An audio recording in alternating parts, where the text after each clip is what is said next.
We have already seen Halloween, full of candies and other tricky treats. Next came Thanksgiving Day with its famous feasting. And finally, we get the grand finale of festivals, the Advent season that we're now in, leading up to Christmas Day. So many spicy foods, so many sugary foods, and all of these reminded us about fantastical stories and other creative works. Some of these might have this spicy bite of sarcasm, and others fill you up with too much sugar or else saccharine flavors. So how is a Christian fan to handle these ingredients with wisdom this season and beyond?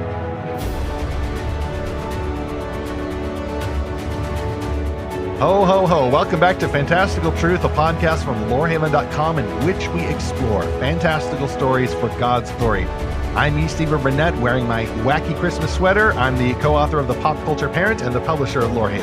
And I'm Zackary Russell, and I recently munched my way through an entire tin of caramel popcorn, so I'm kind of looking in the mirror with this episode. This is episode 190, Why Should We Enjoy Spicy and Sugary Stories in Moderation? Now, this one is not just a holiday special. We're going to have a couple more of those coming up over the next couple of weeks, so I don't even know whether this episode fits into the ongoing Christmas Magic series. I think you could listen to this one just as easily in July and just get a little bit of that Christmas flavor in July. But speaking of flavors, so Zach, with that popcorn that comes in the tin, where it actually does what it says on the tin, do you prefer the spicy popcorn or the sweet popcorn? Well, that's a good question. You know, there was this little country store that we drive by sometimes in Texas that has jalapeno popcorn. And I did not think I would like that, but I'm really a sucker for all things jalapeno. So I quite like that. But, you know, the caramel popcorn, it wins out every time. Texas does like to jalapeno-ize all the things. Some of the stereotypes are true. We're going to be talking a lot about spiciness coming up here with an important disclaimer, because a lot of people, when they think spicy, they think, oh, this is going to be another one of those episodes where the guys dare to talk about romance and central content. Nah, I'm not testing that right now. That's like Valentine's Day type stuff. So wait the day after Christmas when they're setting out all the Valentine's stuff, and then maybe we'll talk about that. But not particularly speaking about spice or sugary stories. I think we're going to talk more epic stories with our first sponsor, Enclave Publishing, with a new release. I think it was set for today, December the 5th, for Lumen. This is book 2 of the Nightingale Trilogy series. The first one just won an award at Realm Makers last summer. And this is by J.J. Fisher. Lumen comes out as book 2. What if erasing the past cost more than you were willing to pay? Having narrowly escaped their enemies, Stephanie, Dorian, and Cass continue their search for the elusive Silver Tongue, the only one with knowledge of the reliquary's whereabouts. But time is running out for Stephanie, and with Dorian accused of high treason, the quest takes on a new urgency. As secrets from each of their pasts drive a wedge between them, Stephanie invests all her hopes in finding her homeland, Lethe, where her family may yet be alive. But nothing about Lethe is as she expects, and disappointment, betrayal, and danger await her at every turn. That is book 2 of the Nightingale Trilogy series. There's more to the description from this series by J.J. Fisher, Lumen. You can get more information in our show notes for episode 190, or for this and all the podcast sponsors, go to lorehaven.com/podcast sponsors. That one had a few tongue twisters in there, a lot of words that I really hope J.J. Fisher would say I pronounced correctly. But speaking of things relating to the tongue, I believe scripture would warn us that there is power in the tongue. And yet with the tongue, we can also taste a lot of stuff, including the sugary and spicy content, which brings me to our ever-tasty concession stand, which, by the way, this may be the first, is open all this episode because there's so many culinary metaphors we're going to use. If you get hungry, just go get yourself a snack because there's going to be a lot of those. But I referred to the idea of spicy. Yeah, we're not talking about suggestive content in fiction, the kinds of things that we would need to identify in the Discern section of our Lorehaven reviews. We're kind of broadening that term there. I'm thinking more about stories with bite, satire, parody, edgy sorts of things, maybe a little insult comedy, maybe something a little more politically charged, but we're going to avoid that in this episode because we already kind of talked about that. But Zach, for example, he mentioned, I think it was in our last episode, differences in people's senses of humor. So I do want to acknowledge those here. There's going to be at least one movie I'm going to talk about that I haven't seen, won't see, because I really don't care about either of the genres that it's targeting. But I do have some issues with some of the marketing, or at least some questions about some of the marketing. And yet, This is a gray area, and I'm never going to say gray area in this episode. Apart from that, I think it's an extra biblical term. Someone used it, Zach, in a discussion not too long ago, and I thought, you know what? I don't like the term gray area. I realize using it is itself in a gray area, but Scripture doesn't talk about gray areas, and so why bring that into the discussion about something as important as right or wrong? But I'm still going to avoid absolute declarations about right or wrong here. Maybe you've got but more intestinal fortitude and you can deal with more spiciness, or maybe you run a lot and you can deal with more sugar. Like, every body is different. So I'm going to avoid absolute declarations there, even in the metaphors. But for issues that aren't clearly right or wrong, the Bible has other words besides gray area or middle way or any of that kind of armchair philosophy stuff, armchair ethics stuff that people come up with. This is an issue of meat sacrificed to idols, or there's an older term called scruples, or just wisdom. What is the right decision to make now that may not be the right decision to make at another time or in another place? This does not overthrow morality, it reaffirms it by keeping absolute right and wrong, and keeping things that are mainly matters of taste and discipline as those. So, Zach, any other concessions, tasty, savory, sweet, or otherwise? Well, I'm just going to say as my concession, don't take me as some kind of hoity-toity person, because you're talking to the guy that watched Dumb and Dumber probably 100 times in college and many other movies of that type around that time. And Judging. yeah, I may have outgrown a lot of those kinds of humor, but I still hold on to a very core sensibility when it comes to humor, which I'll talk about. But I think that there can be a line that you cross when you enjoy certain stories, and we'll talk about some of those lines here in a little bit. But I think it's okay to be a little self-critical and say, well, I used to laugh at this, but I don't really anymore. I'm not going to throw stones at anyone, but I'm still going to call things out that I think are not great for Christians to enjoy, or they're okay for Christians to enjoy, but watch out that you don't, overdose on them. Well, I also have a late addition to our last episode, 189, where we were celebrating C.S. Lewis Reading Day. One of my favorite Lewis quotes from the Screwtape Letters, I don't think I mentioned, is where Screwtape tells Wormwood to beware people laughing and getting together and having fun. Screwtape finds this distasteful because hell, in Screwtape's vision, is a very serious place. They have no time for such nonsense, but they're super practical and they know that people like to laugh. So Screwtape says, well, Wormwood, if your human patient is going to laugh, try to keep him away from joy. Try to keep him away from the joke proper. Screwtape recommends another approach, flippancy, where you just laugh at everything and never take anything seriously. What Screwtape doesn't say is that often this is a way of suppressing great pain by pretending that nothing hurts you and that everything is hilarious. That to me is like the Joker in his best incarnations, where the Joker goes around saying, why so serious? And just laughs about everything, including nihilism and violence.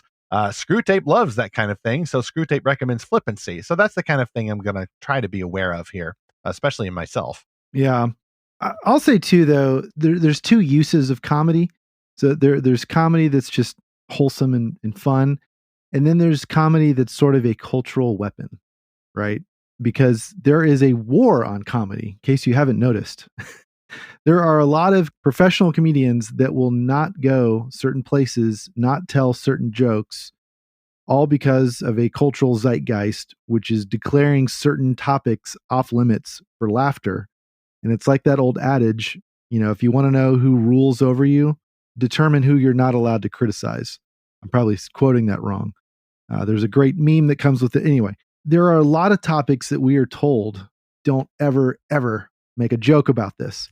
And usually it's couched in terms like, oh, because this group of people is so sensitive and vulnerable, like you could crush them if you laugh at them. I don't buy that. I think that it's a totalitarian impulse.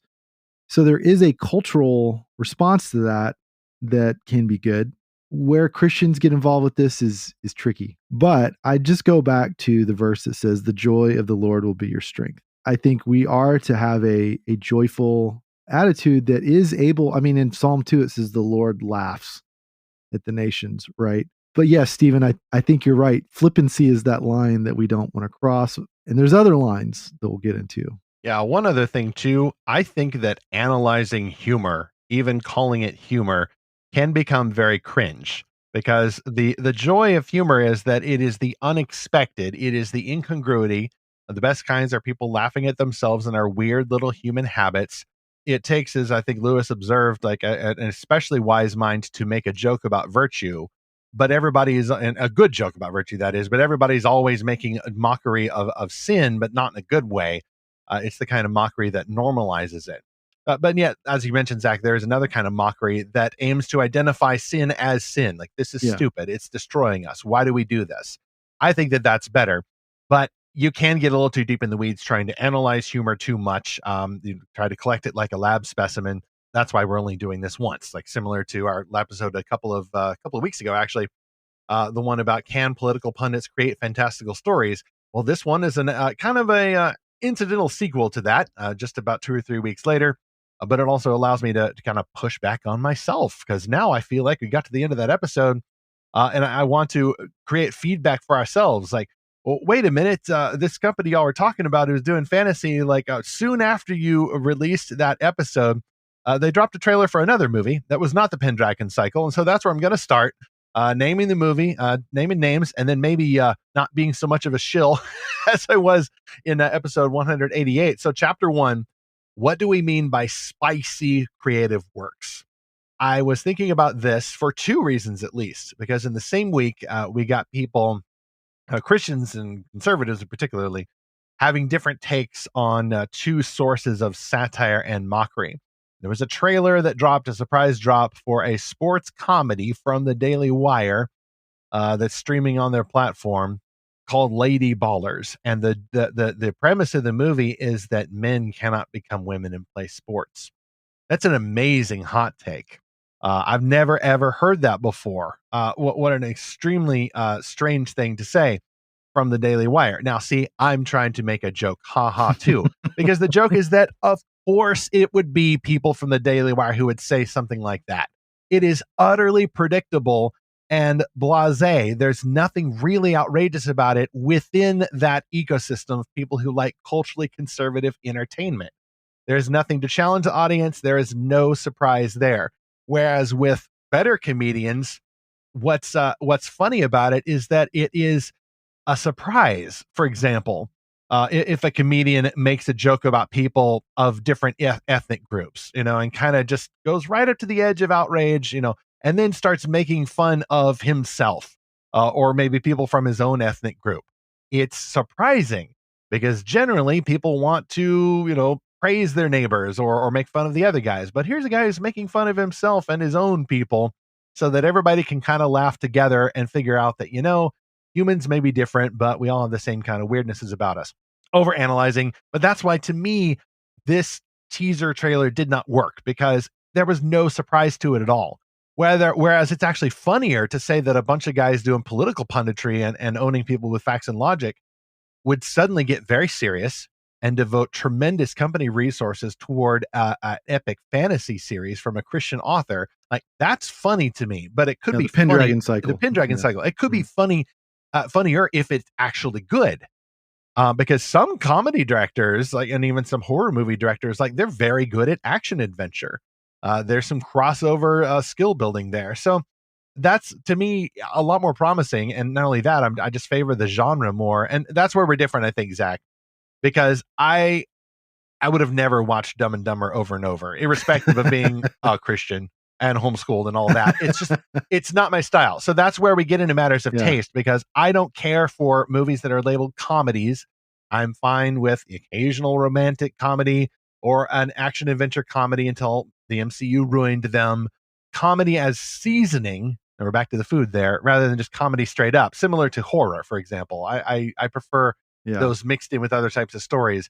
But this one was just a sports comedy, and the joke is that men have body parts women do not have, and this is hysterical. And it's not that that's wrong. I'm just thinking, do we need a whole movie about this? And do we really need to promote it by saying that it's going to trigger the right people? Isn't this kind of a violation? In fact, it is, I think, arguably a violation of what we talked about before, weaponizing stories to own the libs. I think there are better reasons for us to enjoy story. What is going on? Well, I'll say at the outset, I think the Lady Ballers gag would have been funnier and more effective as a fake movie trailer. That is exactly what I was thinking. Exactly what I was thinking. Because I've seen so 3 many minutes and you're done. Yeah, I've seen so many great fake movie trailers over the years. I still think about several of them. Like there was one about daylight savings that I probably saw 15 years ago. And I think about it every single daylight savings. Yeah, or the one with Ryan Gosling, who's being papyrus. stalked by the papyrus font. Yeah, that is so niche, and now like a whole lot of people know about that. Yes. Or some of the Babylon Bee skits. Yeah, so I'll say at the outset that I would have preferred that. But look, they're free to make a movie. I don't really care. But you're talking to the guy that that drank in The Simpsons and The Far Side with with the formula as a baby. So I've grown up on all this kind of humor. I'm partial to it. I'll just say, and I particularly enjoy dark comedy, which we'll talk about in a minute. But yeah, it's the sort of thing, Stephen, I've kind of grown out of. Like I've said, like I would, and part of that is just having kids. Like I'm not going to watch Dumb and Dumber around my kids. I'm not going to watch. I never saw The Wedding Crashers, but that kind of comedy, like the R-rated comedy. I That's think just some of that stuff isn't even appropriate for Christians to see. Yeah, exactly. And that's probably one of those certainly lines not without a skip button or a censor block or I something. mean, there was one movie that came out a couple years ago called Tag, and it's about this true story of these grown men that are still in this like epic game of tag where they fly to each other's houses and surprise each other and tag them and no tag backs. The real story about it is hilarious, but it was an R-rated comedy. I'm like, I already know I'm not going to see it, just because I know it's going to cross so many lines. But I'll say this about Lady Ballers in its defense. From what I've been told, no distributors or theater chains would touch it. They couldn't even get anyone to like respond to them. No movie critics will touch it. Everyone wants to just pretend this doesn't exist. And Jeremy Boring apparently was told you can make a movie about abortion or anything else, but not transgenderism. So, I just want to say props to them for going after that topic that, do not speak against the Lord's anointed, like they violated that, right? It's that cultural impulse of like, you're telling us we can't do that. Well, then we're going to do that. So I applaud the courage of them for doing it. Again, it's not my personal style anymore, but that's kind of where I'm landing. Like, I just kind of have mixed feelings about it. I do risk criticizing anything about this, not because, oh, well, the Daily Wire cultural conservatives is a sacred cow, thou shalt not touch, but simply because as I said, I do not like sports movies. I don't like straight up comedy movies, vulgarian and otherwise. So I'm not critiquing the movie. Your mileage may vary. And the difficulty here, as we'll discuss a little bit later, is that you start critiquing this and then people start polarizing you. They say, oh, well, you don't like satire. You don't like parody. And that's where I go, kind of like the Apostle Paul. Guys, I used to write satire and parody. I grew up as a teenager reading Dave Barry articles. Like this is my territory. I've not been a professional humorist. I've never done stand-up, but I love parody. I love Weird Al songs. I used to listen to talk radio just to catch the political parody songs by an artist named Paul Shanklin, who used to do political parody for Rush Limbaugh. His version of Bill Clinton performing Mambo Number 5 is hysterical. I love this kind of thing in moderation. And we'll get to that later, but to just go ahead and tip that there, that's the point here, is that a lot of folks who like this stuff seem to be unwilling to grow out of it or to keep it in moderation. And I find that when I watch The Simpsons or binge Futurama or something like that, or even some extremely satirical YouTube videos, like even some of the stuff that's making fun of Disney and that is, gloating over the failure of the Star Wars and Marvel franchises and such.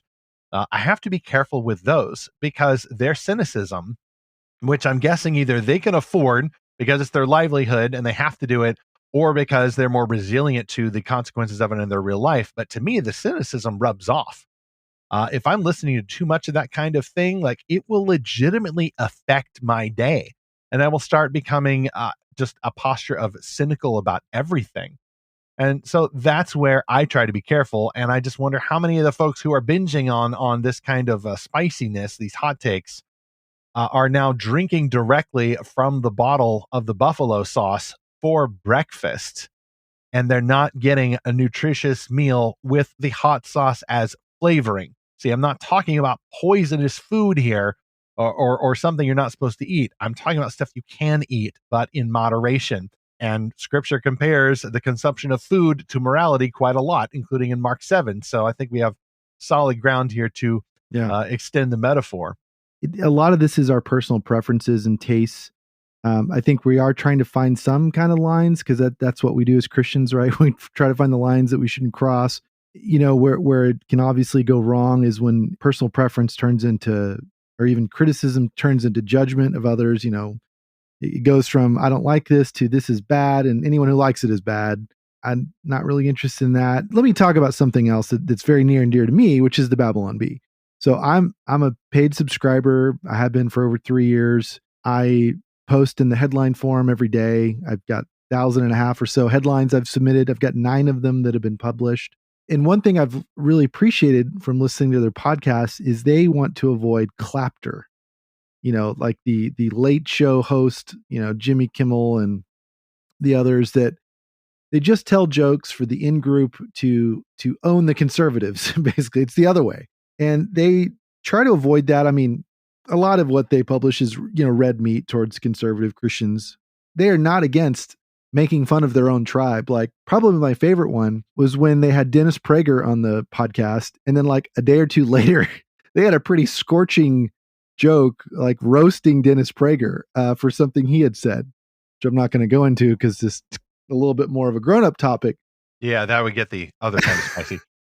I know what you're talking about. Yeah. Well, you know, the whole thing started off with making fun of worship pastors who wear skinny jeans, and, you know, making fun of Pentecostals for having laser shows, or making fun of Baptists for fog machines. You know, so they will make fun of everyone. And so I think that's what has really drawn me to them. It's like they are not afraid to make fun of anyone or anything.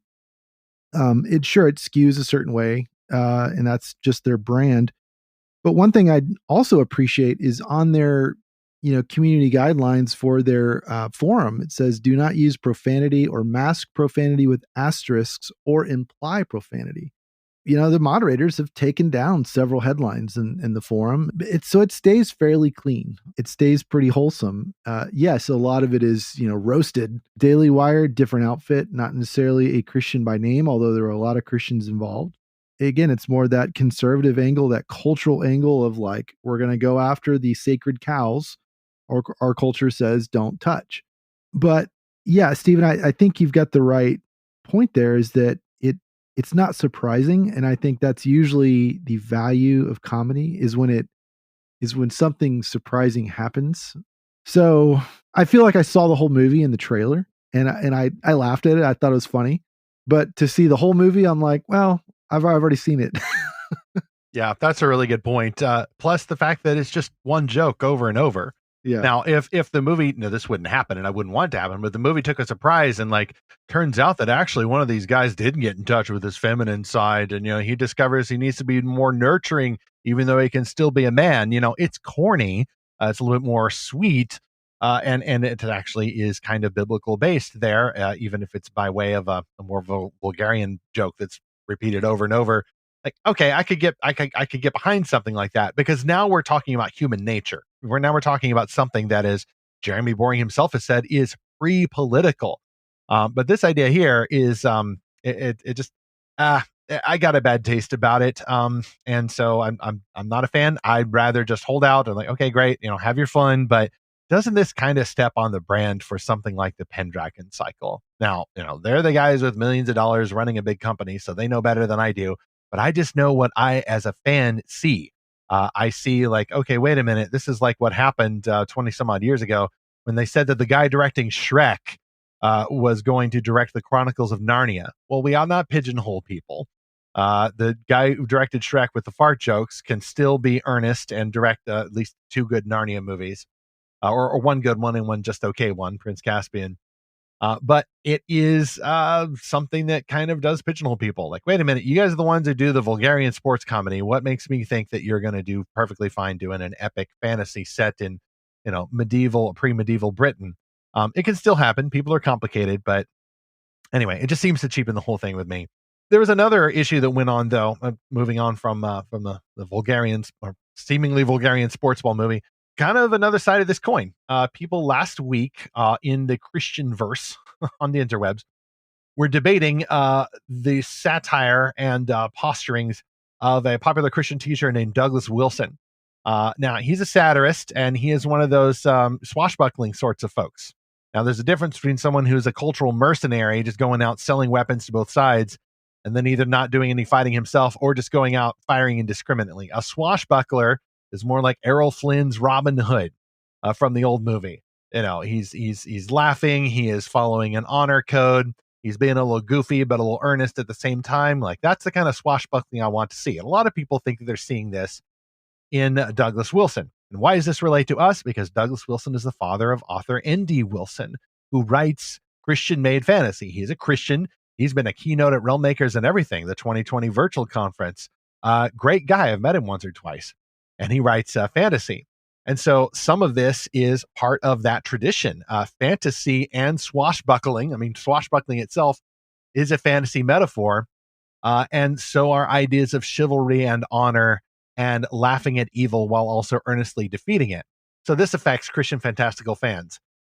Whether or not you like whatever you have associated with Douglas Wilson, like, I'm not trying to make this all about one person. The point is, there is another pastor who I really respect named Kevin DeYoung, who wrote an article talking about what he called the Moscow mood, reference to Moscow, not Russian collusion in Vladimir, but Moscow, Idaho. And it's czar of Christian comedy there, or Christian culture activism, Douglas Wilson. And DeYoung mildly challenged the Moscow mood, which I think was less about Wilson himself, but the perspective of his followers. I think a lot of people thought DeYoung was criticizing Wilson, but I think it's more about what is the effect that this is having? You know, what are people being drawn to? I think a lot of people who grew up in kind of this squishy, don't offend anybody, Christian or evangelical environment, they are drawn to these kinds of attitudes. They're drawn to the swashbuckling, young men in particular. They like a show of strength. They like a show of what seems to them to be courage with some of these cultural issues. And they don't like the kind of thing where you have to dress up and be all fussy and try to get along with people who absolutely hate you, that they associate with some evangelicals. And yet, Zach, I think they overdo it, maybe. This is an audience thing that I've seen. They seem to overdo it again with just wanting to drink the hot sauce directly from the bottle rather than use it as seasoning for your burger or steak. Like, I've enjoyed a Douglas Wilson article here and there, but I wouldn't call myself a stan. And that's not just because he's been in some really controversial stuff regarding folks who've been accused of terrible things that are part of his faith community up there. And those are some really very serious concerns that are beyond the scope of this episode. I like some of his stuff okay, but it's a seasoning. I wouldn't call myself a stan. Just like I'll catch a Dave Barry article here and there, but I'm not making my whole life about the kind of satire that Dave Barry so skillfully weaves, because even though he's a happier sort of chap about it, or at least he was, it can lead to that kind of cynicism. I'm going to use the parody and the stuff in moderation. And that's the word I want to keep encouraging people to talk about. And we'll define that more in chapter 3. Well, I confess I'm not a huge follower of Doug Wilson or Kevin DeYoung. I'm trying to catch up on all this. I know who these guys are. I've been reading some of the critique back and forth. I've appreciated both of what these guys say and some other things. It seems like the criticism of Wilson comes down to him saying, "Don't be a wuss," and it's like, well, that's not polite. But what does he say? He's saying, "Don't be a wimp." Okay. Why do people take issue with that? Well, do they think that's a bad word? I don't think it is. It's one of those pseudo bad words like darn or dagnabbit, or the kinds of things you weren't allowed to say at a Christian romance publisher. Are we really doing this again? Yeah. Or dadgum. Like, these are all acceptable curse words in Texas. So even in Fantastical Truth and at Lorehaven. Yeah. Yeah. I don't think any of these cross the line because they're anyway, they're not vulgar in any sense, in my mind at least, but no, it's a very mild Saxonism at best. Yes. Yeah, but I think why this actually stings is because what Wilson is saying to a lot of men is, don't be effeminate. And this is what actually offends a lot of Christian men nowadays, because there is a certain ethos among a lot of Christian leaders, which frankly can come across effeminate, or at least it again, it can appear that way to a lot of others. And I think that's what Wilson really takes aim at. And whether or not that charge is true, those are fighting words to a lot of other men. So I think that's really what's at stake. It's not just the language, it's the charge. And look, people can defend themselves from that charge on their own. I'm not going to get involved there. But Wilson is speaking in the language of honor and shame. And that's what a lot of men aren't used to. We're used to living in the culture of guilt and innocence. That's sort of the Western default. Some other time, I want to talk about how our culture is moving into the fear power paradigm, which is more the animistic culture of many other countries. But Wilson, I think, is really recognized that we as a culture have moved into honor shame dynamics. At the risk of this blowing up, I'm going to say this is exactly what Donald Trump did. This was his entire approach to things, was praising certain people or insulting certain people. When it came to like the war on terror type stuff, like when I think they killed an ISIS leader, that was how he announced it. You know, he announced it in the language of like insult. It's funny to me, Stephen, first of all, that people were surprised by that because we as a culture are very unserious and sarcastic and biting and roasting. And we're surprised that we got a president out of that. We're surprised that we're getting this major ministry leader with that same type of attitude. Like that's just a reflection of the time we're in as a culture. Like I think people should stop pretending to be shocked by it. But I'll say this too, that there's a deeper issue here that speaks to me, which is that we can sort of be bullied into having favoritism towards certain cultural groups as a sort of missional strategy. Like, well, don't step on any of the toes of these people because that's going to hurt our witness. And what they mean is that's going to maybe make things more awkward with this missional target group. But what about all the other target groups? You may be helping your witness with them by making this joke, you know? So it's very calculated. The criticism of Wilson is coming from people who favor other missional target groups, I'll just say. But there's something else even beyond a missional strategy, which is a lot of people in the church are just tired of getting hit over the head and being told that they are the problem, that the church is the problem in reaching the culture, and the church is bad and wicked and abusive and corrupt and blah, blah, blah. A lot of people are just like, why is all this coming at me? And look, I'm going to name David French as one of the leaders of this whole movement. There are so many people I talk to that are tired of being villainized for not really doing anything, because we take seriously how Jesus says in John 17 that if you love one another, he says the love you have for one another is going to be what testifies of me. And so we need to have a special love for our in-group, even more than an out-group. And I think this could be a whole podcast, but certain people get that. Certain people are more in tune with loving the in-group, loving the inside of the church, and other people are not. Other people are more focused on the out-group, like we got to reach. Now, I say this, my job is evangelism and missions, okay? Yeah, you're safe from that, just like I'm safe. Well, he doesn't like satire. But certain personalities are geared towards loving the faraway out-group way more than the in-group, the people you're with in the church or the mission team. And I think that's actually a problem, because you're not going to go very far if you don't have love for the people you're going with.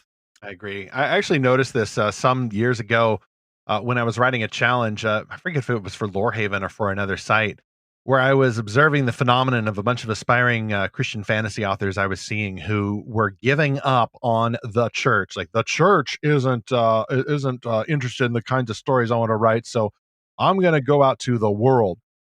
And in which case, I just would think about such a person. Okay, having failed to climb the hill, you are now setting your sights on Everest. From a philosophical vantage, I don't think that's going to work unless you are not writing Christian things. And increasingly, if you're trying to get into the top publishers, you will have to create things that are not Christian. Or you may be a certain type of writer. You may have a particular ethnic background or sex that the publishers are not interested in right now. Thank you very much. In which case, you have no hope of getting into like zero right now under the current publishing climate. So you're stuck. You may as well then, if you're a Christian who feels called to write stories that are influenced, however subtly, by biblical worldview, you may as well just try loving your in group. Now, if your in group is abusing you, that's a different issue. But that is a hard case that is unfortunately all too common. And I think it's contributing to a lot of people thinking a lot more highly of the out group rather than their Christian family members in the local church. I can understand that, but that is an issue then that is a personal issue that is now affecting what kind of spice we're putting into these stories. And we need to move on to the sugary part here because there is an overcorrection, Zach. I think sometimes if people don't like the spicy stuff, the hard edge of satire, they do seem to act like sentimentalists. And we've already talked about that in the podcast, so I won't belabor it here. There's a lot of other stuff we've talked about, like even episode 179 about real men versus good men. There's a lot of differences there. Would refer you to that episode for more of that conversation. Meanwhile, however, let's go to our second sponsor, author Phyllis Wheeler, who has a new book out in her Guardians of Time series. It is book 2, Secret of the Lost Dragons by Phyllis Wheeler. Adventure and time travel for readers ages 8 to 11. Meet your award-winning, family-friendly book series, Guardians of Time by Phyllis Wheeler. Jake and Ava, age 11, search for their kidnapped dog, now lost in time. They aren't alone. They have the help of a 700-year-old alchemist from the Guardians of Time Guild. A reader named Caleb, age 11, had this to say, "Great story. Time traveling in a clock shop was interesting, cool, and funny." Stop by author Phyllis Wheeler's website for information and a special freebie, the prequel short story at phylliswheeler.com, PhyllisWheeler.com. All links in the show notes for episode 190. You can also get a special deal in the ebook for book 1, The Dog Snatcher. It's on sale for 99 cents at all outlets through December 12 of 2023. That's in celebration of the debut of book 2. Zach, that story sounds sweet, but maybe a little spicy with time travel and technology and stuff, which takes us into chapter 2. What do we mean by the sugary or sweet creative works? Now, this is where everybody who was yelling at me in the last chapter gets to have their moment, because a lot of people pit sugary sweet versus spicy hot takes. They think there cannot be a dish that includes both flavors. And yet I think this one, Zach, is a little bit easier to define than the spicy hot takes I mentioned earlier. We can all imagine what types of sugary stuff we're talking about now. And it's sentimentalism, which I think we identified as one of the enemies of Christian fantastical stories back in the spring. We did a series about these 3 enemies. What were they? One was sentimentalism, with particular emphasis on everybody's basically good, and it's just other things that have us do bad choices. And there's some Christian spin-off groups that actually believe this. And then other stories can kind of drift into it. And the other was sexualityism, and the other was deconstructionism. Here, I think it's a different take on the sugary sweetness, with particular attention to those movies that everybody loves to hate, the Hallmark movies. Mm-hmm. Yet people seem to either hate watch those movies, including the people who are making them. They're all in on the joke. Everybody jokes about hate watching Hallmark. Maybe there's like Grandma Edna out there who watches all those movies completely unironically because she's so sweet and there's not a cynical bone in her body. But most people talk about watching them and they're super self-aware. Like, I know what this is. I'm going to enjoy it anyway. There's other examples, though, where people seem less aware of the fact that some stuff is just too sentimental and it's just sugary and it's full of calories and it's arguably not good for you. Don't want to get a jump on our almost inevitable review of the Pop Culture in 2023 episode, but the worst MCU and Disney movies definitely fit in this category. This is just too fattening. There's no substance here. There's nothing really it's going to last. Like, to switch metaphors, this is a flash in the pan. Other sugary sweet stuff, kitsch, of course, evangelical kitsch, silly little phrases that are embroidered onto a decoration, greeting cards, like that's easy to define. And yeah, the reason why I bring it up here and we pair it with the sweet is because people will indulge with the sweet stuff unironically. And I want people to see the comparison. If you are sick and tired of the sweet stuff and people indulging on it and not enjoying this in moderation, why in the world would we then go to this spicy, savory stuff, the hot sauce directly from the bottle, and act like the moderation principle doesn't apply just as much? And yet, I do like sweet stuff. And it seems to me that the folks who like the sweet stuff are a whole lot more self aware about it than the folks who like the spicy stuff. I'll say this in the next chapter. If you criticize the spicy stuff, people get very serious about it. How dare you? Are you trying to be one of those nuanced fence sitters? Are you trying to just get steamrolled by the sexual revolution? And I'm thinking, no, I'm trying to be biblical. Like the prophet Elijah wasn't always dropping his hot takes. There was a moment when he had to go out in the wilderness and grieve and demand things of God. Jesus wasn't always blasting the hypocritical religious leaders. He was also very kind and tender at other moments. And I want us to be human. I want us to have a balanced diet. I want you to save the sweet stuff for dessert and use the hot sauce in moderation. But let's camp here a little bit, have some candy. Like, Zach, Hallmark movies, do you all do those? Like, what is the place for not just spicy stuff, but sweet stuff in the Russell household? Okay, so I'm going to talk about some of Naomi's favorites because I got to confess, this really isn't my fandom at all. Well, we're dudes. It's not supposed to be our fandom. Yeah. If we're to be real men. Well, I don't even mean Hallmark Christmas movies. I mean most Christmas movies. Look, I'm just going to confess, I don't care for It's a Wonderful Life, Miracle on 34th Street, or even White Christmas. Oh, wow. Okay. Yeah, I grew up with all three of those things. These are favorites in my whole family. I don't care for them all. My fandom is Scrooged with Bill Murray. Okay.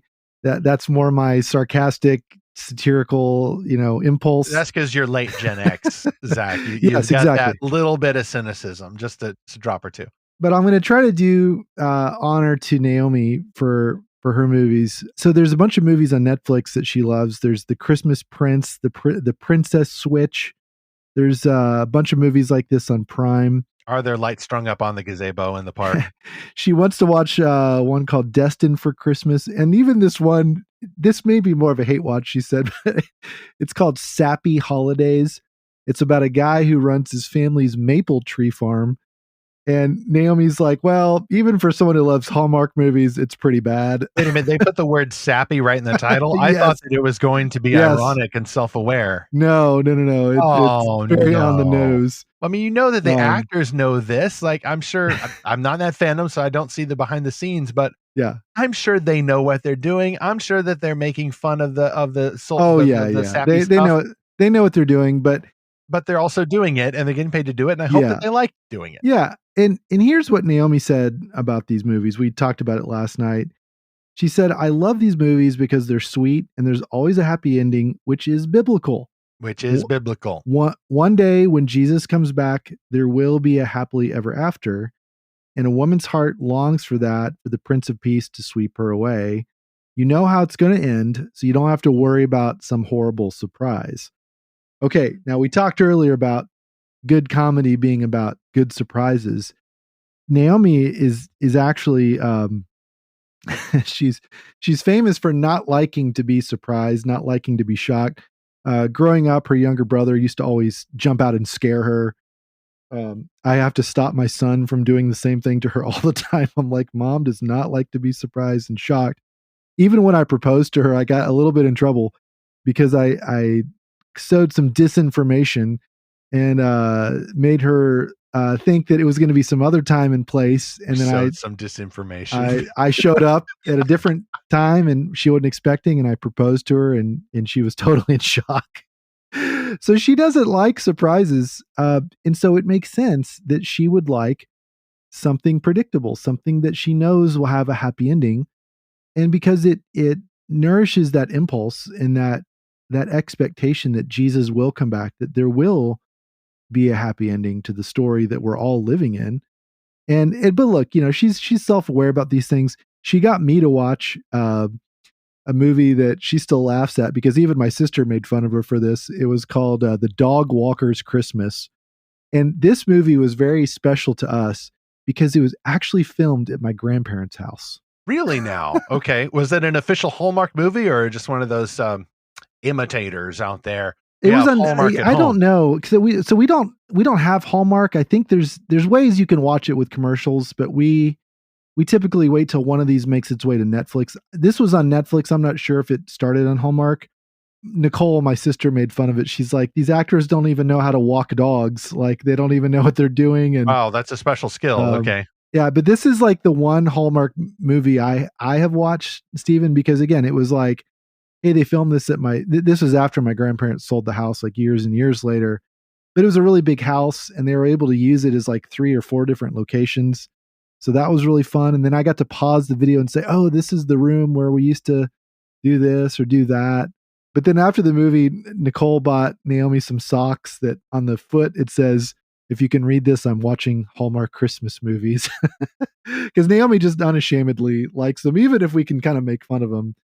She just loves them. Now, see, there's something refreshing about that. Unashamedly liking something. We were talking about Lewis and the screw tape letters, and Zach, you mentioned in our last episode, the screw tape hates it when people just let themselves go and unashamedly like something that is not sinful. That is wonderful. I would say that's a godly impulse. It actually, I think, is part of the practice of humility, and as a result, screw tape hates it. And if someone, for example, unashamedly likes the hot takes, satire, there's a way to do that without guile. There's a way to do that that is not cynical. And I think it follows that you laugh at the thing and then you move on with your day. Again, you're using it as seasoning. You sprinkle a little hot sauce on the burger. You're not drinking it directly from the bottle all the time in order to try to make the pain go away. And yeah, I think there's also a wrong reason to like either too much sugary stuff or too much spicy stuff, especially at the holidays when there's grief going on. Almost everybody we're talking to right now has some of that going on, especially as you get older. It is inevitable. It's part of living in a groaning world. And yet people, I think, can retreat to the sugary stuff and even the promise of a happy ending and then binge on it. And that's all you want. And so, in kind of a violation of the idea of the Philippians think on these things, like you're only thinking about the sweet stuff and you're not thinking about whatever is just and true. There are some hard realities in the world that we are supposed to think about. We're not supposed to get lost in just the sugary stuff. And to follow the metaphor, too much sugar and you get overweight. You get disease, you get problems inside the body. It's good in moderation. But I have noticed that people will do this with the spicy stuff too. It's a means to make the pain go away. I want to laugh. I want to pretend that alert is not going off. I want to pretend that I'm not really missing this person, but feeling guilty about missing them because they were kind of terrible too at the holidays. Like that kind of stuff can lead someone to browse the hot takes or the clickbait or think about that big battle going on out there and then maybe not deal with the pain that's going on as a result of living in a groaning world. So that'll give you emotional indigestion. And particularly at Christmas time, I think it's worth it to issue that warning. These things can be hazardous to your health, not because they're poison, but because they're supposed to be enjoyed in moderation. The reason I don't like these movies as much is it's funny. I am kind of an idealist at times. So you think I would like something more idealistic and wholesome. It just doesn't ring true for me in some ways. For the same reason that these movies ring true for Naomi, they ring hollow for me. And again, that's just my personality, my disposition. It's harder for me to enjoy something that doesn't reflect the way that I feel about the world and even especially about the holidays, which, as you said, can be very hard. That's why I'm more into the movies like Scrooged, the ones that kind of the dark comedies. Now, I'm not really into the Christmas horror movies, if that's a genre. Like I remember this one called Santa's Sleigh, Slay. Oh, so many bad puns just Yeah. relating to that bad pun. And I even remember a wholesome Christmas movie that made fun of horror Christmas movies. I can't remember the name of this movie, but there was a character that was like an actor. Like in the movie, he was an actor and he was being asked to audition for some gritty Christmas movie. Zach, that's Ernest Saves Christmas. I Is am that what it sorry is? to say that's literally Okay. what it is. Yeah, they were Yeah. making fun of that. Yeah. And that resonated with me. Okay. Cause I'm like, okay, I see you finding the edges here, right? It's like you're acknowledging that there is this kind of thing in the world. There is this sort of reality, but you're not going there as the character, and I can respect that. And yeah, I grew up on the Ernest movie, so I did like those. But they're comedies, they're good comedies, but they acknowledge that kind of dimension of the world. Now, I must give a plug for my favorite so far Christmas movie, straight up Christmas movie of all time, and that is Arthur Christmas. The Okay. animated action adventure comedy from Aardman Studios came out about maybe 13 years ago, and kind of bombed at the theaters, but through no fault of the movie's own. Zach, have you seen Arthur Christmas? No. You are in for a treat. Come over, I will loan it to you, and or we'll watch it together. I already saw it in Louisville with my brother-in-law and my sister, but this is Arthur's sweater. I literally am wearing now his sweater that just came in a few minutes before I sat down to record. So thanks, U.S. Postal Service. Arthur Christmas matches both sugary and spicy perfectly.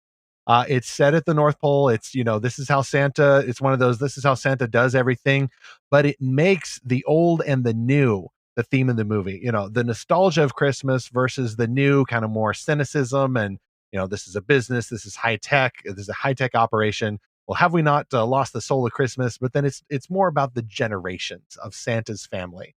At least three of them and two brothers all put together with their different takes on Christmas. And it is absolutely wonderful.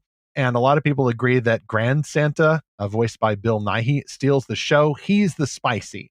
He's the guy dropping the one-liners. He's the cynic. And then he's the edgy comedy guy. Whereas Arthur himself is just all sweet and earnest. And his older brother, Steve, is basically the big business aspirational type. Whereas we realized, unfortunately, that Santa himself kind of reminds one of a rather faltering leader. But I highly recommend watching Arthur Christmas as an example of both of these elements in moderation.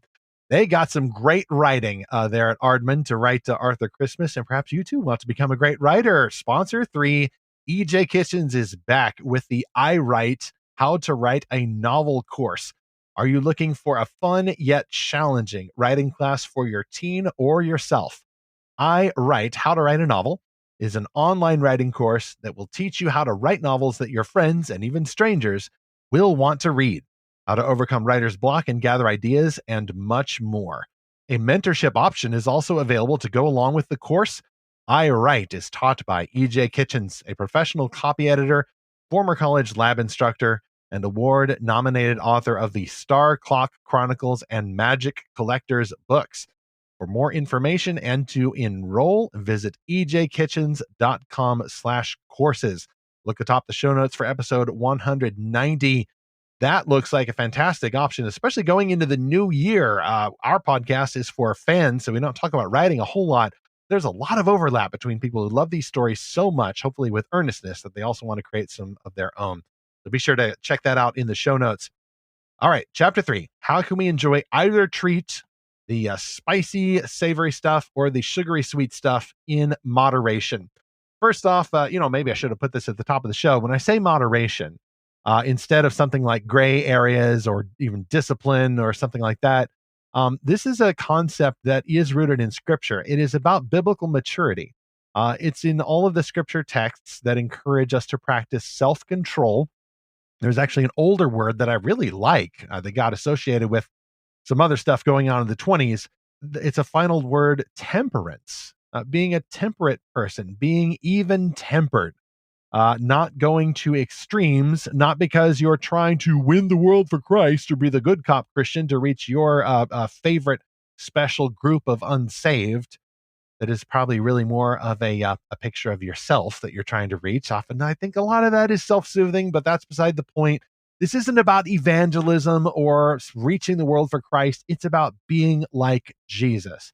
Jesus was spicy and he was kind and sweet, not saccharine, but appropriately kind. That's the kind of person we're trying to be. And that's what the Apostle Paul recommends all throughout all the epistles, like the Philippians 4 text that I mentioned earlier. The word temperance is used, or the word moderation is used in the KJV for Philippians 4. And here's that text in the ESV.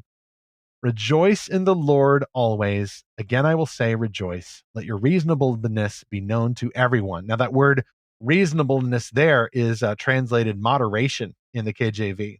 So moving on. The Lord is at hand. Do not be anxious about anything, but in everything by prayer and supplication with thanksgiving. Let your requests be made known to God, and the peace of God, which surpasses all understanding, will guard your hearts and your minds in Christ Jesus. Finally, brothers, whatever is true, whatever is honorable, whatever is just, whatever is pure, whatever is lovely, whatever is commendable, if there is any excellence, if there is anything worthy of praise, think about these things. What you have learned and received and heard and seen in me, Paul, practice these things, and the God of peace will be with you. Now, I don't see anything squishy there. I don't see somebody trying to be effeminate. I don't see somebody trying to just get away from conflict, escaping into either sweetness or spiciness. I see someone trying to be like Jesus. I see someone seeking peace. I see someone trying to be moderate, not to be legalistic or all dour and wrongly serious. I see Paul saying, rejoice. The frame here is joy.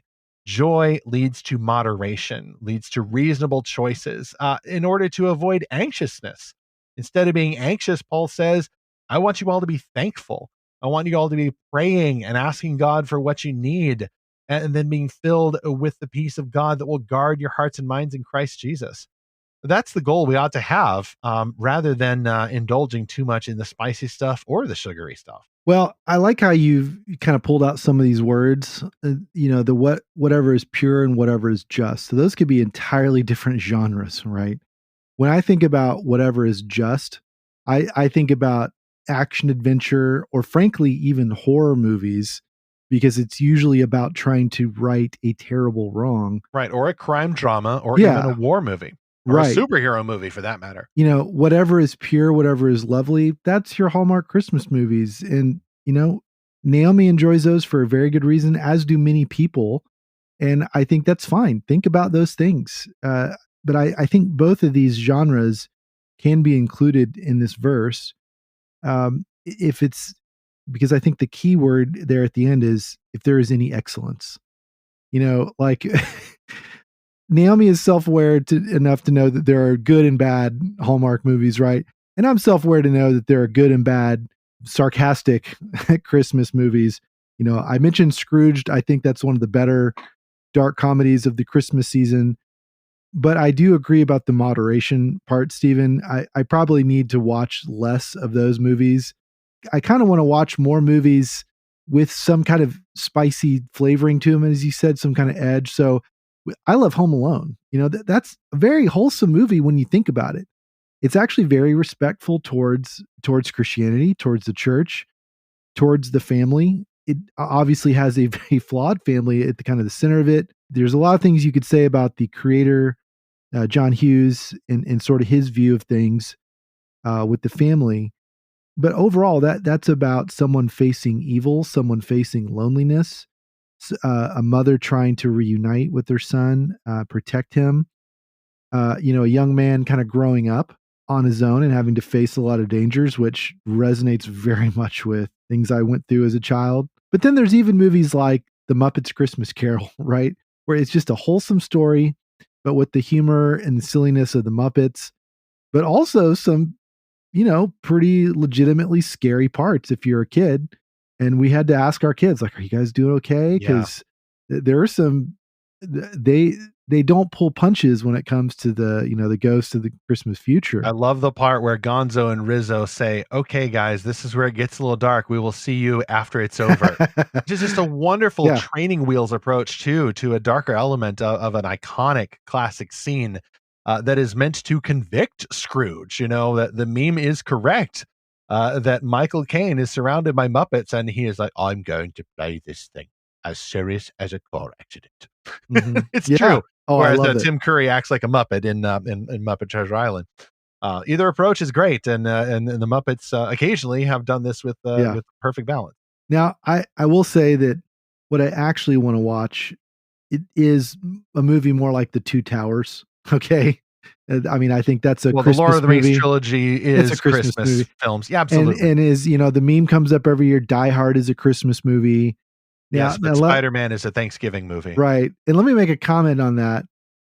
I also like Die Hard's not necessarily my fandom. I'm not going to pretend that, but I Not mine get why either. people love it because it's about a man trying to reunite with his wife, protect her, fight the bad guys, all at Christmas time. You know, he's really sacrificing himself. It's Yeah, heroic. that's very sweet, actually. Yeah, there's a That's lot of lovely. wholesomeness in this, but it's Mhm. wholesomeness with an edge. Yeah, You know, F-bombs and well, pictures and things, yes.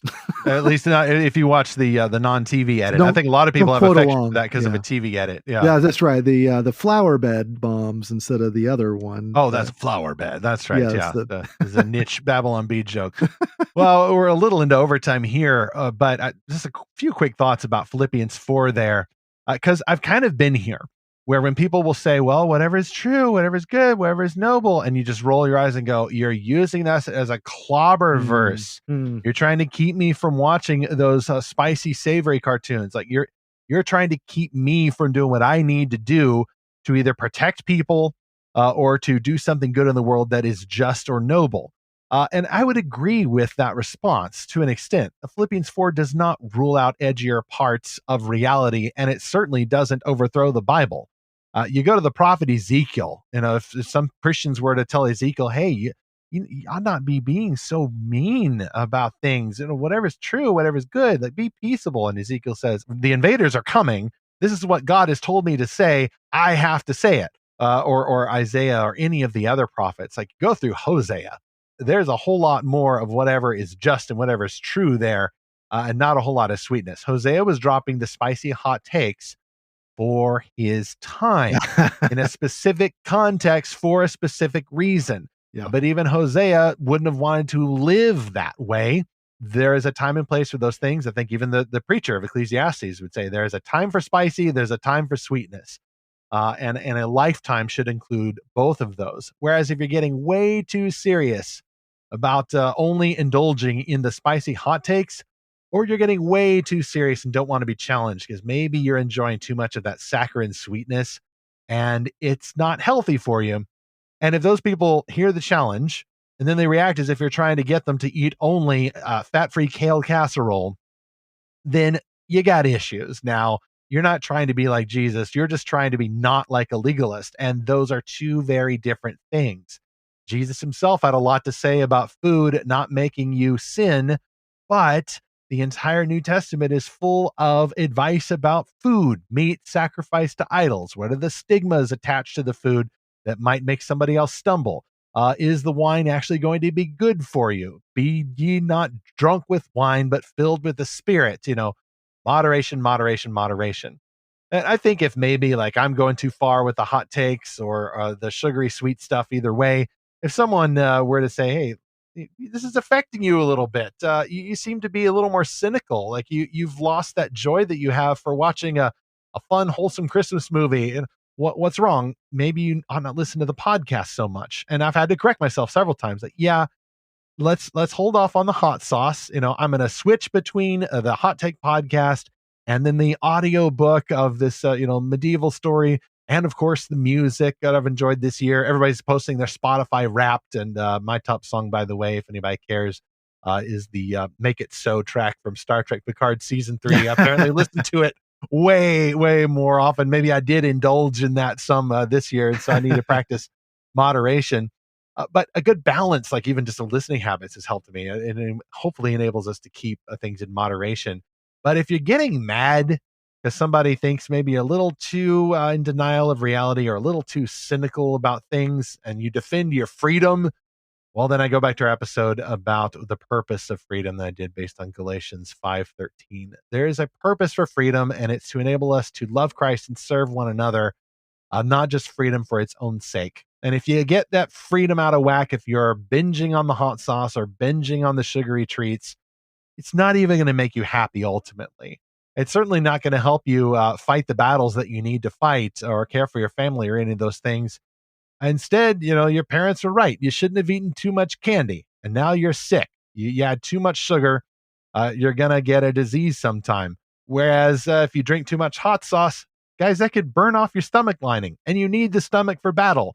You need to be able to hold down nutritious foods, maybe with some spice, but there's a time and place for everything. Worst of all, I think if you indulge with this kind of thing, it will deaden your sense of delight in the Christ for whom we fight. And at Christmas, it's kind of a battle sometimes, like grief and the actual culture war on Christmas, or the denial that it is about Christ's birth. Like those are some struggles that we are undergoing. Let's not indulge in some bad culinary tastes.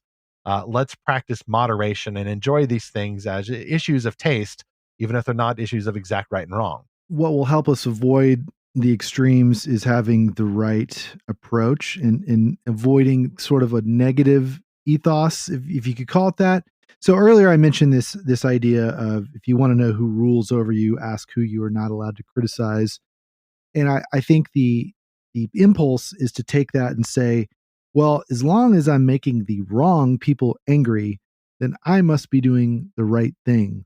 And boy, Yeah, you could poo apply on that. that. Yeah, Yeah. exactly.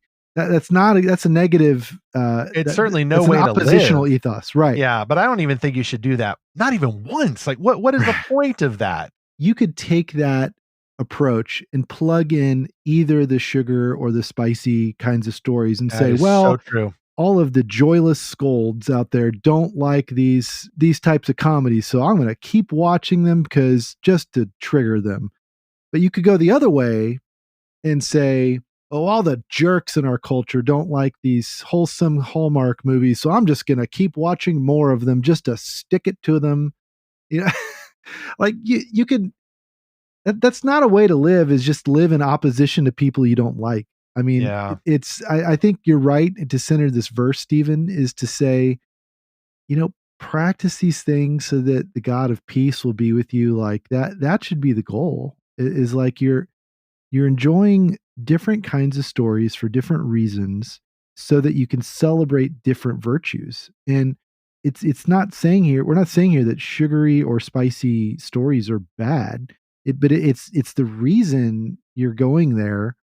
And like, what are you trying to accomplish from those? Are you trying to celebrate certain virtues, which can be found in both? I mean, I'll be honest, like right now, I much more feel like watching a horror movie or a dystopian movie. I mean, yeah, Christmas coming up without my sister Nicole, I don't really feel like watching Elf, even though I like Elf.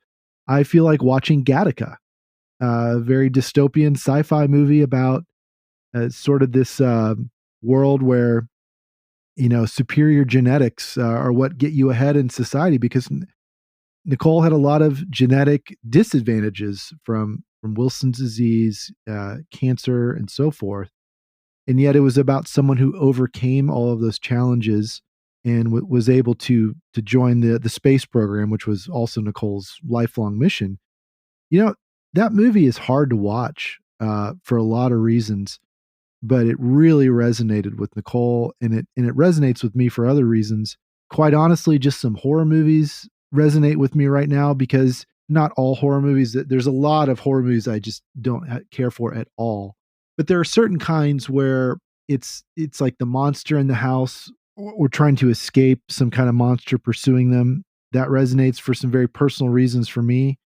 When the story is about someone overcoming that monster, like that, like that Chesterton quote everyone kind of butchers, like, we watch or we read stories about dragons to know they can be defeated.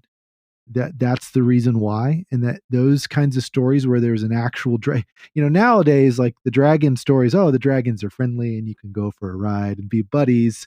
No, dragons are supposed to be evil and destroy everything. Like, that's the dragon story I want to read, where they have to defeat the dragon. And that can show up in a lot of different ways in modern stories. But quite honestly, that's where my mind is right now. That's where my affections are. Like, the world feels a lot dimmer right now without my sister. The world feels a lot darker because of some other things going on. I would rather read or watch a story where people are facing real darkness and they overcome it, because I want to draw courage from that. I want to draw a sense of hope that these things can be overcome. Well, speaking of a giant dragon-like creature who spews fire, I am looking forward to Godzilla minus one, which not only looks to be an absolutely fantastic Japanese Godzilla movie, But I kind of hope that it's going to give Disney's Wish a little curb stomp this weekend, which seemed just to be a little bit of beautiful irony there. Somebody, actually, it's Darby Kern in my comment section the other day, is a previous podcast guest. He said, "It is Bambi versus Godzilla 2023." And if you don't know what that is, faithful listener, look that up. So I'm going to enjoy Godzilla. I'm going to enjoy some savory stuff. I'm going to enjoy some sweet stuff. But I think I'll wrap this up and put a bow on it with an unscripted reference to the incarnation. A lot of Christians don't like the idea, or they blanch at the idea of sweet baby Jesus in the manger, because they got so much of that sentimentalism when they were growing up. And now they much prefer thinking about Christ, the conquering king, who has the ultimate spicy hot take with the sword of fire from his mouth, with which he slays his enemies upon his return to the earth. But Christ came to the earth first as an innocent, helpless baby. There was blood in the stable and all that. It was a messy birth, as Andrew Peterson rightly sings, but there was also sweetness to it. And I think it's good that we have that at Christmas time. There's a time to celebrate that. And yet the light is more beautiful when you see it shining in the darkness. And then you also need to get to Christ's second coming, when he will destroy his enemies, the ultimate expression of righteous war. And then he will bring in the kingdom. And then that kingdom, I think there's going to be a limited place for the spicy hot takes. Guys, the culture war is going to be over. As for hot takes, they will pass. As for the clickbait titles and the sports comedies and all that, there may be no need for those things to make fun of our enemies. I don't see any point to them other than relics. But the sweetness and the coziness and some of that stuff will continue.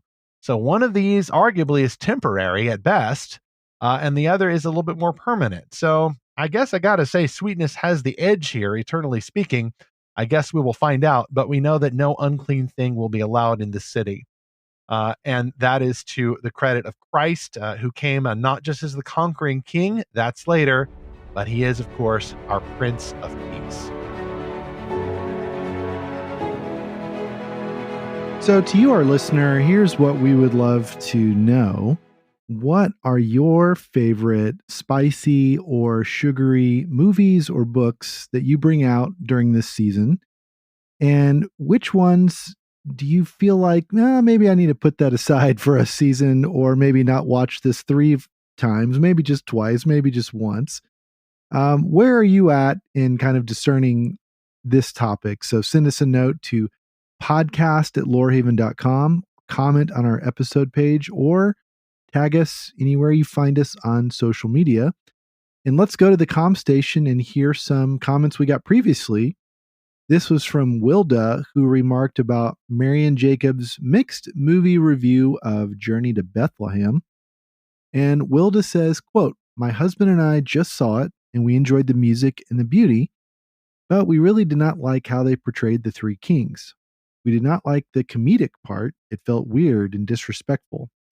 Why did they choose to have King Herod's son in a role, and more importantly, choose to help them escape, is beyond our understanding. Why not stick to the story in truth? I enjoyed it for the most part, but I can see how some Christians will have a problem embracing it," end quote.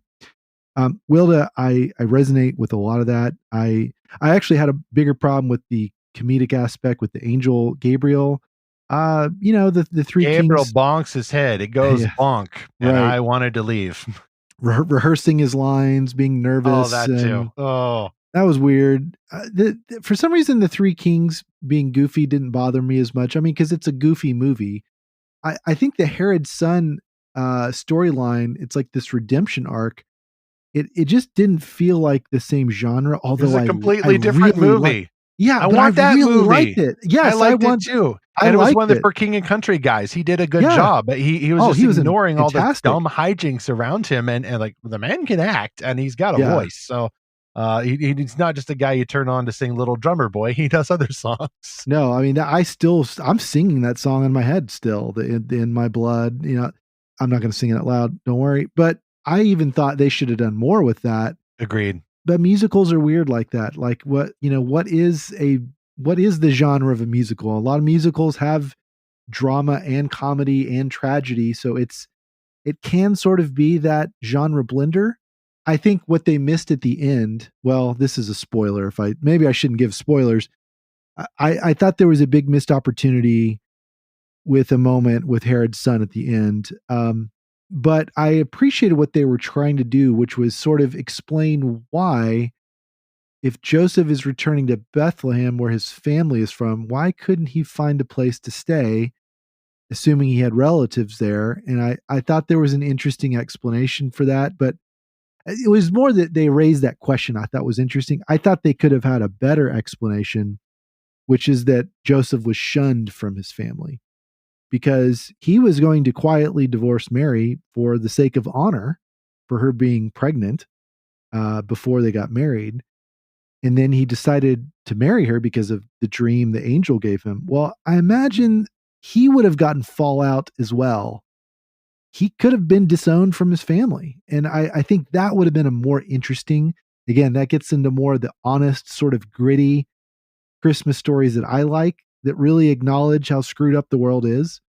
Yeah, I will say though, I'm glad they made this movie because Dallas Jenkins recorded a video about it and kind of gave his thoughts. And he said something which I keep thinking about, Stephen, which is essentially the Bible is our fandom and we should make more stories about it in more genres than we've had before, because there are so many genres in the Bible and there are so many genres available to us as storytellers. We should tell more stories. And hey, it doesn't have to be your favorite one, but it's great that they made it. I agree. It's one of those movies that I think I am glad exists, but I wanted to cease to exist in some of the moments. And that's no slight on the filmmakers or certainly their motivations. I don't agree that to make a biblical fiction drama, you need to stick only to the Bible. And you must not contradict what is in the Bible. That is an absolute must. But the Bible doesn't say that Herod's son wasn't there. It gets a little bit squishy. I'm not going to say gray area. But that's the point of biblical fiction. It is an adaptation. It is a version of the story, a retelling. I will say that with Herod's son was the strongest part of the movie to me, plus Herod portrayed by Antonio Banderas. So in one moment I'm sorry, I keep hearing Puss in Boots. I know he was Zorro and everything as well. I'm thinking Spy Kids. But okay, well, the Spy Kids too. Yeah, there's a terrific actor, and apparently he had a great experience. And he's like, "Wow, I think I should do some more Bible movies." And I'm like, "Yes, you probably should. Do. Yeah. Even if you don't get to chew up the scenery on purpose." Some of that stuff was just dopey, but Herod was great, and Herod's son even better.